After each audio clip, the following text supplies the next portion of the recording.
Esat bērnībā lasījuši grāmatu Princis un ubaga zēns? Nu, vai vismaz skatījušies Nacionālā teātra izrādi ar tādu pašu nosaukumu? Ziniet, līdzīgs teātris ir noticies tepat Bauskas ielā, CSDD nodaļā.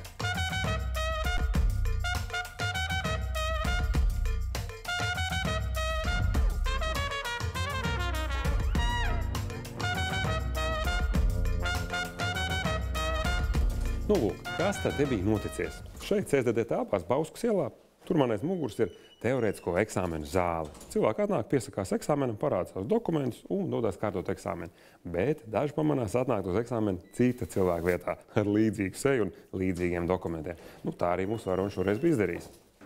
Šī konkrētajā gadījumā mūsu darbiniecei radās šaubas jau pie pasas uzrādīšanas, ka cilvēks, kurš ir ieradies uz teorētisko eksāmenu, nav tas, kas ir redzams pasē esošajā fotogrāfijā, bet katrā gadījumā uz to pamata informāciju, kas ir pasē redzama arī pirmajā lapā, šis cilvēks uz papildu jautājumiem atbildēja pietiekoši raiti, un līdz ar to, lai nekavētu eksāmena sākumu arī pārējiem kārtotājiem, tātad viņš tika pielaists eksāmena kārtošanai. No vienas puses varam tikai apbrīnot šī cilvēka stresa noturību. Pirmkārt, vienkārši eksāmens, jau cilvēki iedzen stresā.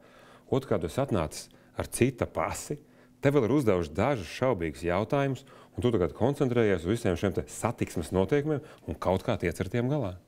Tanī pašā laikā šīs šaubas tā kā neizzuda, un eksāmena laikā tad darbiniece, izmantojot iedzīvotāju reģistrā pieejamo informāciju, teiksim tā, parakās nedaudz dziļāk, uzzināja nedaudz vairāk informācijas par šo cilvēku, kā ir redzams pasē, un attiecībā uz šiem jautājumiem tad atbilžu arī nebija. Vispār jau šajā diezgan bēdīgajā un blēdīgajā notikumā varam atrast arī kaut kādu saulaino pusi. Jo vīrs, kurš cita vietā mēģināja kārtot eksāmenu, to bija nokārtojis pilnīgi sekmīgi, atbildot uz visiem jautājumiem pareizi un precīzi. Tas no vienas puses ir labi, no otras puses ironija. Turpmāk nevarēs vairs strādāt to darbu, kur tik labi māk. Šis cilvēks riskē ar savu darbu, teiksim tā. Šī gadījumā konkrētais cilvēks bija gan pasniedzējs, gan instruktors. Un šī gadījuma rezultātā viņš ir arī šķīries no abu veidu apliecībām.